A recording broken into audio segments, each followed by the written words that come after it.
के डिस्ट्रैक्शंस के रीज़न होते हैं। आपका कभी कभी मन करता है पढ़ने का, लेकिन आप पढ़ नहीं पाते।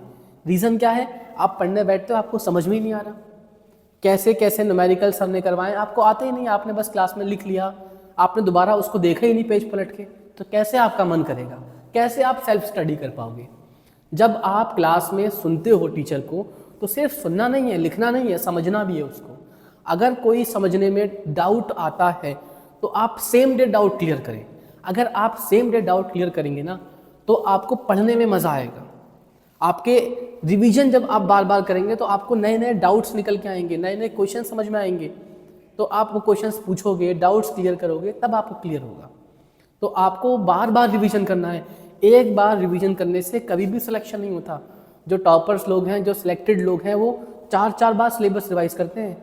तो अभी तो आप ये सोचो कि आपके पास फिजिक्स के 2-3 चैप्टर हुए हैं, 4 चैप्टर हुए हैं, या मैथ्स के आपको 5 चैप्टर करवा दिए, अभी आपका फुल सिलेबस थोड़ी हो गया है। तो आपको अभी 4 चैप्टर हुए हैं तो 4 बार रिवाइज होना चाहिए। तो इसीलिए मैं कहता हूँ हमेशा कि आप सेम डे रिवीजन करो, उसके बाद आप टाइम टेबल बनाओ कि भाई मैंने ये रिवीजन किए हुए मुझे 10 दिन हो गए, या ये वाला चैप्टर मैंने पिछले हफ्ते रिवाइज किया था, पिछले संडे रिवाइज किया था, तो अब मैं इसको रिवाइज करूँगा। तो ये सारे जो रूल्स हैं, ये सारा जो डिसिप्लिन है, स्ट्रैटेजी है, वो आपको खुद बनाना है। आपको कोई समझाएगा नहीं आके कि बेटा इतने बजे उठो, इतने बजे सो, यहाँ से यहाँ तक पढ़ाई करो, यहाँ से यहाँ तक नहीं। ये सब चीज़ें आपके अकॉर्डिंग होती हैं। सब बच्चे का जो टाइम टेबल है वो डिफरेंट हो सकता है।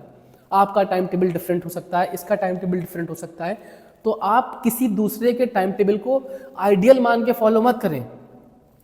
आप ये देखो कि मेरे लिए क्या सूटेबल है, मुझे कौन कौन से सब्जेक्ट में प्रॉब्लम है, मेरे न्यूमेरिकल्स कहाँ वीक हैं, मेरा कौन सा वीक पोर्शन है, मेरे डाउट्स क्या है, मेरे रिवीजन में कहाँ प्रॉब्लम हो रही है, ये सब आपको देखना है। अगर आप इन सब चीज़ों पे स्ट्रैटेजिकली पढ़ाई करेंगे ना, तब सिलेक्शन होता है। रैंडम भागने से कभी भी आप रेस में कामयाब नहीं होंगे, स्ट्रैटेजिकली भागना पड़ता है। आप कभी भी रेस देखना बेटा, उसमें जो विनर होता है ना, वो ज़रूरी नहीं है वो स्टार्टिंग से ही वो तेज़ भाग रहा है, ऐसा नहीं है। वो स्ट्रैटेजिकली अपनी एनर्जी सेव कर रहा है। जहाँ उसे लग रहा है कि हाँ अब मुझे स्पीड बढ़ानी चाहिए, अब स्पीड बढ़ा रहा है। अब लग रहा है कि मुझे अब एनर्जी सेव करनी चाहिए, तो अब एनर्जी सेव कर रहा है। यही सब चीज़ें देखी जाती हैं।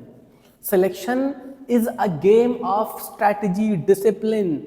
Selection is the game of luck. तो अगर आपने मेहनत करी तो आपका लक इंशाल्लाह साथ देगा। आपको ईमानदारी से मेहनत करनी है। आपको अपने काम में चोरी नहीं करनी।